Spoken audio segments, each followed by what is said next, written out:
اندازہ لگائیے جو نبی کے چھوے بالوں کو کاٹنا گوارا نہ کرے، رسول اللہ کی ذات سے کتنی محبت کرتے ہوں گے وہ لوگ۔ امام مالک کے بارے میں لکھتے ہیں حضرت شاہ عبداللہ عزیز محدث دہلوی رحمۃ اللہ علیہ، امام قاضی عیاض الشفا میں لکھتے ہیں، امام غزالی حیاء العلوم میں لکھتے ہیں کہ امام مالک کا عالم یہ تھا، مدینے میں آپ کبھی نالین پہن کے نہیں چلتے تھے، جوتی نہیں پہنتے تھے، چپل نہیں پہنتے تھے، برہنہ پہر۔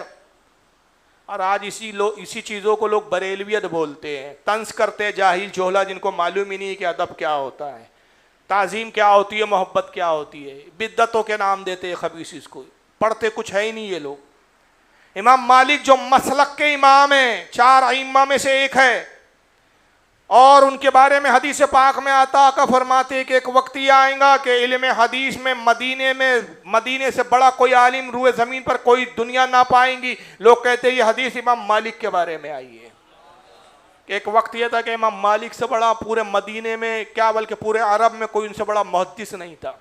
حدیث کی کتاب باضابطہ لکھنے والی پہلی شخصیت امام مالک ہے، الموطا کے نام سے لکھی، موطا امام مالک پہلے ذات ہے۔ مگر اتنا بڑا وقت کا امام، ادب رسول کا عالم کیا تھا، محبت رسول کا عالم کیا تھا، نالین نہیں پہنتے تھے، کبھی قدموں میں جوتی اور چپل نہیں، ننگے پیر مدینے میں گھومتے تھے۔ پوچھا گیا امام مالک اتنے بڑے اماموں کے برہنہ پیر گھومتے ہو؟ کہا مجھے حیا اور شرم آتی ہے کہ جس سرزمین پر نبی کے قدم نازمین لگے ہو میں اپنے چپل اور جوتوں سے اس کو روندوں۔ سواری پر مدینے پہ نہیں چلتے تھے۔ قضاء حاجت کا جب وقت آتا، جب آپ کو پخانہ کرنا ہوتا، مدینے سے باہر جاتے، مدینے میں بھی وہ نہیں کرتے تھے، مدینے کی سرحد سے باہر جاتے اور جیسے ہی حاجت کرتے تیزی کے ساتھ دوڑتے ہوئے مدینے میں داخل ہوتے تھے، بھاگتے ہوئے آتے تھے۔ لوگوں نے کہا امام مالک یہ کیا ہے، اول تو آپ اتنی زحمت کیوں کرتے ہیں، مدینے سے باہر کیوں جاتے ہیں اس کام کے لیے، پھر جاتے ہیں جب واپس آتے تو تیزی سے بھاگتے ہوئے کیوں آتے ہیں، آہستہ سے کیوں نہیں آتے؟ کہ مدینے سے باہر اس لیے جاتا ہوں کہ مجھے حیا آتی ہے کہ اس سرزمین کو میں اپنے جسم کی غلاظت سے آلود کروں کہ جو رسول اللہ کی سرزمین ہے، یا سرکار چلے پھرے ہیں، یا سرکار کی جسم کی اطہر کی فضاؤں میں جو خوشبو مہک رہی ہو جس سرزمین پر۔ اب باہر جا کر دوڑتے ہوئے اس لیے آتا ہوں کہ باہر تو قضاء حاجت کے لیے چلا جاتا ہوں تو اندیشہ ہوتا ہے کہ کہیں ایسا نہ ہو کہ اسی وقت ملک الموت آئے اور میری روح قبض نہ کر لے۔ میں مدینے میں مرنے کی خواہش کرتا ہوں، اس لیے مدینے میں مرنا کی خواہش مجھے مدینے کی طرف تیزی سے بھگاتے ہوئے لے آتی ہے، اس لیے بھاگتے ہوئے آتا ہوں۔ اور اللہ نے ان کی خواہش پوری کی، مدینے میں ہی انتقال ہوا ان کا، جنت البقیع شریف میں مزار ہے۔ یہ رسول اللہ کا احترام تھا۔ مدینے کے پرانے علاقوں میں آپ جاتے، کھنڈروں میں جاتے، کھنڈروں کو بوسے دیتے تھے۔ لوگوں نے کہا اے مالک یہ کیا ہے، آپ اینٹوں کو چومتے، پتھروں کو چومتے، اور یہ ہمیں قبر چموا قبر پجوا بولتا ہے خبیث۔ جرأت ہو تو بول امام مالک کو اینٹ پوجوا، پتھر پوجوا، وہاں کیوں نہیں جرأت کرتے بھائی آپ؟ نہیں، وہ تو چھپاتا ہے بدعقیدہ، یہ اینٹوں کو کھنڈروں کو بوسا دیتے۔ کہا گیا امام مالک آپ یہ کیوں کرتے ہیں؟ کہا اس نیت سے میں چومتا ہوں، یہ مدینے کی پرانی بستیاں ہیں، میرا خیال ہوتا ہے اے کاش وہ اینٹ میرے لبوں پہ مس ہو جائے جس پر رسول اللہ کا دست مبارک لگ گیا ہو، کاش وہ اینٹ تک میرے لب پہنچ جائیں کہ جن اینٹوں پہ رسول اللہ کی پشت مبارک مس ہو گئی ہو۔ یہ امام مالک کا ادب تھا صاحب۔ اور ایک عاشقوں میں کن کن عاشقوں کی بات کریں، عاشقوں کی فہرست کیا چھوٹی ہے کیا آپ کے پاس؟ ہر زمانے میں ایسے ایک امام عبد الرحمن جامی عاشق پیدا ہوئے ہیں جناب، ان کا کیا عالم تھا بھائی امام عبد الرحمن جامی کا۔ شواہد النبوت بڑی عظیم کتاب، مارقۃ الآراء کتاب ہے، بڑی مشہور کتاب ہے ان کی۔ عبد الرحمن جامی اتنے بڑے عاشق رسول تھے، پیسہ تھوڑا تھوڑا جمع کر کے حج کے لیے نکلے، حج کر لیا، قافلہ نکلا، مدینے آ رہا ہے رسول اللہ کی زیارت کے لیے۔ رات ہو گئی، جب مدینے کے باہر پہنچے سرحد تک تو رات ہو گئی۔ سالار قافلہ نے کہا کہ آج پڑاؤ ڈال لو، رات میں مدینے میں داخل ہونا مناسب نہیں ہے، حضور نے شہر میں رات میں داخل ہونے سے منع کیا ہے، بہتر ہے ہم صبح فجر پڑھ کے مدینے میں داخل ہوں گے۔ حکم ہوا، لوگوں نے خیمے نصب کیے۔ جب صبح ہوتی ہے اور جب یہ نکلنا چاہتے ہیں، ایک طوفان نمودار ہوتا ہے، اتنا طوفان کہ ریت کے تودے اڑ رہے ہیں، جانور آگے بڑھنے سے انکار کر دیا، آنکھوں سے کچھ سجائی نہیں دے رہا ہے۔ انہوں نے کہا کیا بات ہے، کیوں طوفان آ رہا ہے، کیا وجہ ہے؟ ہم میں کیا کوئی ایسا گناہگار شخص ہے جس کی وجہ سے مدینے میں وبا آ گئی ہے، ہوائیں چل رہی ہیں؟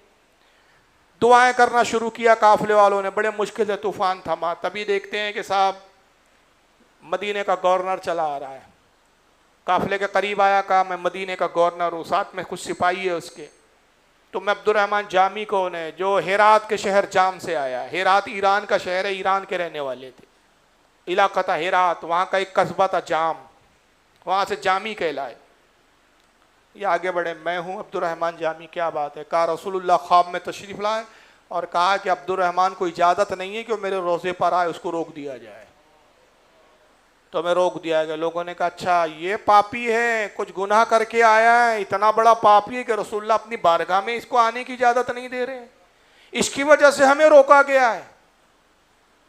انہوں نے کہا عبد الرحمن تم رکو، ہمیں جانے دو، کہا للہ مجھے چھوڑ کر نہ جاؤ۔ چنانچہ سالار قافلہ کی خوشامد کی، کہا کہ میں رسول اللہ کی بارگاہ میں استغفار کرتا ہوں، امید ہے کہ رسول اللہ کی طرف سے اجازت مل جائے، مجھے تنہا چھوڑ کے نہ جاؤ اس ویرانے میں۔ قافلے والوں نے کہا اچھا ٹھیک ہے، آج ہم انتظار کرتے، توقف کرتے ہیں۔ اکیلے میں لے گئے اس کو پھر سالار قافلہ کو اور کہا کہ دیکھو میرے پاس تمام زندگی کی کچھ پونجی ہے جو میں نے کمائی ہے، اور اس سے بھی اس خاطر یہ پونجی جمع کی ہے کہ رسول اللہ کے روزے کی زیارت ہو جائے، سرکار کی زیارت ہو جائے، سب کچھ حضور کی ایک دیدار پہ قربان ہے، یہ ساری پونجی لے لو، مجھے ایک صندوق میں ڈال کے چھپا کر لے کے چلو، صندوق میں مجھے بند کر دو اور یہ پونجی لے لو۔ گویا ایک طرح سے رشوت تھی، وہ پیسے کی لالچ میں آ گیا سالار قافلہ، اس نے کہا چلو ٹھیک ہے لاؤ، پیسے دیتے ہو تو میں کچھ کرتا ہوں۔ نتیجہ یہ ہوا کہ وہ صندوق میں عبد الرحمن جامی کو ایک سامان خالی کیا اور صندوق میں عبد الرحمن کو چھپا دیا گیا، صندوق اونٹ پہ لاد دیا گیا۔ سالار قافلہ نے اعلان کیا لوگوں آگے بڑھو، وہ عبد الرحمن جس کی وجہ سے ہمیں روکا گیا تھا وہ واپس جا چکا ہے، وہ مایوس ہو کے اپنے شہر لوٹ گیا، واپس چلو۔ بچے سے ہی قافلہ آگے بڑھنا چاہتا تھا، پھر ریت کا طوفان اٹھا اور اتنا شدید طوفان کہ جانور ہو کر لوگوں کا آگے بڑھنا مشکل ہو گیا۔ سالار قافلہ نے کہا رک جاؤ بھائی، ٹھہر جاؤ، آگے نہیں بڑھ سکتے، ابھی بھی سرکار کی مرضی نہیں ہے۔ پھر دوبارہ وہی گورنر آتا ہے، کہتا ہے کہ مجھے بشارت ہوئی سرکار تشریف لائے، اور کہا گیا کہ عبد الرحمن کو روکو، صندوق میں بند ہو کے آ رہا ہے، اب مجھے وہ خواب میں صندوق دکھایا گیا، مجھے تمہارے سامان کا جائزہ لینے دو۔ گورنر سامان کو دیکھ رہا ہے، ایک اونٹ کے پاس رکا، کہا یہی صندوق ہے، اتارو اسے، یہی صندوق مجھے خواب میں دکھایا گیا۔ صندوق اتارا گیا، صندوق کھولا گیا، صندوق میں کیا تھا؟ سامان نہیں تھا، سامان عشق و محبت عبد الرحمن کی شکل میں تھا۔ عبد الرحمن برآمد ہوئے، رونے لگے، سارے لوگ یہ سمجھ رہے بہت بڑا پاپی ہے یہ۔ لوگوں نے کہا بھائی اس قافلے کا پیچھا کیوں نہیں چھوڑ دیتا، تیری ایک کی وجہ سے سب کو مدینے کی حاضری سے روکا جا رہا ہے۔ وہ رونے لگے، کہا کہ لوگوں تم نہیں جانتے مجھ پر کیا گزر رہی ہے، مجھے کیوں روکا جا رہا ہے، میں تو رسول کے دیدار کے لیے دیوانہ ہوں، تڑپ رہا ہوں۔ بہرحال اس نے تسلی دی، تھوڑا سا رحم بھی آیا اس کو، گورنر کو کہا کہ اپنے گناہوں کی معافی مانگو بھائی، ہم بھی تمہارے لیے دعا کریں گے کہ اللہ تمہارے گناہوں کو معاف کرے، اللہ جانے تم کیا گناہ کر کے آئے ہو کہ نبی تمہیں قبول نہیں کر رہے۔ یہ کہے کہ تسلی دے کے گورنر گیا، دوپہر میں قیلولہ کر رہا ہے، پھر خواب میں تیسری مرتبہ رسول اللہ کی بشارت ہوتی ہے، اور سرکار آ کے خواب میں کہتے ہیں کہ اے گورنر مدینہ، تم نے بدگمانی کی عبد الرحمن پر، عبد الرحمن کو اس لیے نہیں روکا جا رہا ہے کہ وہ گناہ گار ہے، اس لیے روکا جا رہا ہے کہ اس نے ایک نعت لکھی ہے اور وہ خواہش کرتا ہے کہ میرے روزے پر پڑھے، اور نعت ایسی لکھی ہے کہ اگر اس نے نعت سنائی تو مجھے اپنی قبر سے باہر آنا پڑے گا، معاملے درہم برہم ہو کے رہ جائیں گے، اس لیے عبد الرحمن کو روکا جا رہا ہے۔ مگر اب میں اجازت دیتا ہوں کہ عبد الرحمن ماننے والا نہیں، اسے اجازت ہے کہ وہ آئے۔ بس جیسی گورنر مدینے کا اٹھا، سراپا عشق و محبت اور سراپا عقیدت بن کے عبد الرحمن کے قدموں میں آ کے گرتا ہے، حضور مجھے معاف کر دیں، ہم نے تو آپ کی طرف بدگمانی کی تھی، آپ تو اللہ کے رسول کے وہ مقرب ترین لوگوں میں سے ہیں جن کی بدولت رسول اللہ کی 3 مرتبہ مجھ جیسے گناہگار کو زیارت ہو گئی ہے، آپ حق رکھتے ہیں کہ رسول اللہ اپنے دیدار سے آپ کو مشرف کریں۔ جب سالار قافلہ کو اس نے معاملہ بتایا، اب ہر کوئی عبد الرحمن کو عقیدت سے دیکھ رہا ہے، کوئی ہاتھ چوم رہا ہے، کوئی پیر چوم رہا ہے، لوگوں نے کہا یہ چھوڑو یہ سب، مجھے اس سے کوئی غرض نہیں، میں تو رسول کا دیوانہ ہوں، مجھے تو میرے آقا کے در تک پہنچنے دو. دوڑتے ہوئے گئے, روضہ رسول پر جا کے قدم ناظرین میں گر گئے. اے اللہ کے نبی مجھے اتنا روکا گیا. سرکار ایک ناتی کی تو بات تھی, عبد الرحمن نے کچھ عقیدت کا اظہار کیا, حضور آپ نہ سنے تو پھر کون سنے گا سرکار. حضور اجازت ہے کہ میں پڑھوں.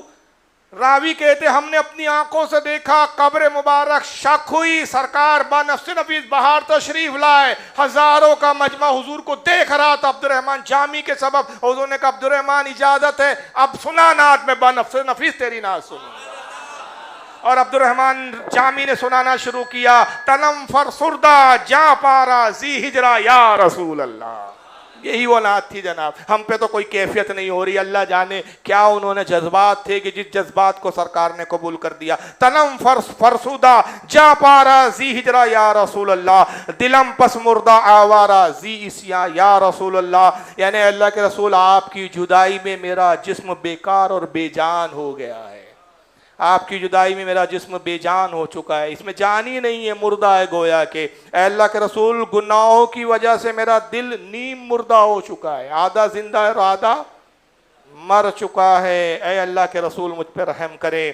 چوسوے من گزر آری من مسکین از داری, فدائے نفس نالینت کنم جا یا رسول اللہ. کہتے ہیں کہ اگر آپ میرے کوچے سے گزرے تو اللہ کے نبی آپ کے نالین میرے غریب و مسکین کے کوچے سے اگر گزریں تو میں آپ کے نالین پاک کے نشان پر اپنے آنکھوں کو رکھ دوں, اپنے سر کو رکھ دوں. نالین پر نہیں, جہاں نالین پاک کا نشان پڑ جائے وہاں پر میں اپنی جان قربان کر دوں.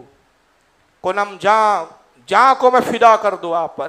بہرحال یہ بڑی طویل نعت ہے, یہ انہوں نے بیان کی, پڑھی, اور سرکار ہر شعر پر ان کو داد دیتے, تعریف کرتے, دعا فرماتے, اور یہ رو رو کے نعت پڑھتے رہے. یہاں تک کہ جب نعت مکمل ہوئی سرکار نے کہا عبد الرحمن اب تمہیں تسلی اور خوشی ہو گئی. اے اللہ کے رسول میں خوش ہو گیا, راضی ہو گیا.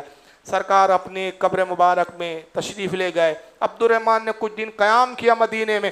جب بھی روضہ رسول پر آتے سلام کرتے, السلام علیکم یا رسول اللہ, اور روضہ رسول سے جواب آتا وعلیکم السلام عبد الرحمن. اب رخصت ہوئی, اجازت کا وقت آیا, سرکار وطن جانا ضروری ہے, آپ ہی کی دین کی خدمت کے لیے جا رہا ہوں. دل چاہتا نہیں ہے. گویا محدث اعظم کی زبان میں مدینے کو سب کچھ دیے جا رہا ہوں, مدینے کو سب کچھ دیے جا رہا ہوں, بہار مدینہ لیے جا رہا ہوں. مدینے کا کچھ کام کرنا ہے سید, مدینے کا کچھ کام کرنا ہے سید, مدینے سے بس اس لیے جا رہا ہوں. مدینے کا ہی کام کرنا ہے ہند کی زمین پر, ورنہ دل تو نہیں چاہتا. وہی عبد الرحمن کی کیفیت تھی, سرکار دل نہیں چاہتا مگر آپ ہی کے دین کی خدمت کرنا ہے. جام میں, ہرات میں اجازت ہے سرکار. سرکار نے کہا عبد الرحمن جاؤ, اگلے سال پھر آؤ. اگلے سال پہنچے, پھر سلام کیا, پھر حاضری ہوتے رہی. جب حاضر ہوئے سلام کیا, قبر رسول سے جواب آتا. پھر رخصت ہوئے, پھر سرکار نے کہا عبد الرحمن جاؤ, پھر آؤ. پھر تیسرا سال گئے, پھر آئے. جب بھی جاتے اور حضور کو آخری الوداعی سلام کرتے, حضور کہتے عبد الرحمن جاؤ اور پھر آؤ. یہاں تک کہ محدثین علماء لکھتے ہیں کہ 9 بار یہ سلسلہ رہا, اور جب 9ویں بار آخری بار آئے آپ سلام کیا تو حضور نے جواب دیا, مگر یہ ارشاد نہیں فرمایا کہ جاؤ اور آؤ.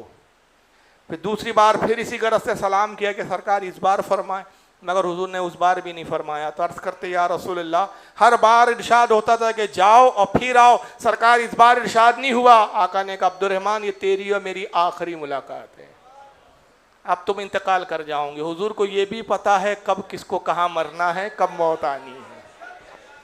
اور یہ انارکلی کی اولاد اب تک دیوار کے پیچھے میں اٹکا ہوا ہے, دیوار کے پیچھے کا علم نہیں تھا. انارکلی کے بچے ہیں یہ, چھوٹے چھوٹے. بہرحال عبد الرحمن بڑے روتے ہوئے ودا ہوئے, اور اسی سال پھر ان کا انتقال ہوا. اور پھر اگر امام عشق و محبت کی بات کرے تو رات چھوٹی ہے, بات بڑی ہے. ان کا تو یہ حال ہے کہ اے میرے دل کو ڈھونڈو, کیا شعر ہے بھائی وہ, نہیں بھائی, اے خدا کے بندو کوئی میرے دل کو تو ڈھونڈو. میرے پاس تھا ابھی, تو ابھی کیا ہوا خدایا, کہاں چلا گیا دل. میرے دل کو ڈھونڈو. بریلی میں جسم رہ گیا, دل غائب ہو گیا. باڈی ہے، دل نہیں ہے. ارے اے خدا کے بندو، کس کو کہہ رہے خدا کے بندو؟ آپ کو، ہم کو نہیں. وہ حدیث کی طرف اشارہ ہے، عیونی یا عباد اللہ. سرکار فرماتے جب تم مصیبت میں آؤ تو پکارو عیونی یا عباد اللہ، اے اللہ کے بندوں میری مدد کرو. اللہ کے ایسے خوش خاص بندے جو تمہیں دیکھتے، تم انہیں نہیں دیکھتے، وہ تمہاری مدد کریں گے. یہ اللہ کے اولیاء کی جماعت ہے، عباد اللہ، یہ فرشتوں کی جماعت ہے. ان کو مخاطب کر رہے ہیں، اے خدا کے بندو، اے عباد اللہ، کوئی میرے دل کو ڈھونڈو. میرے پاس تھا ابھی تو، ابھی کیا ہوا خدایا؟ کوئی آیا نہ کوئی گیا نہ آیا. تجھے حمد ہے خدایا. تو اب وہ ڈھونڈنے نکلے سارے. پھر اللہ کے بندے چلو احمد رضا کے دل کو ڈھونڈے بھائی کہاں. تو ان کو ملا تو انہوں نے کہا اے رضا ہمیں تیرے دل کا پتہ چلا بمشکل. بہت ڈھونڈا، بہت تلاش کیا، پتہ چلی گیا. آخر تفتیش کے بعد معلوم ہی ہو گیا کہ دل کہاں ہے احمد رضا.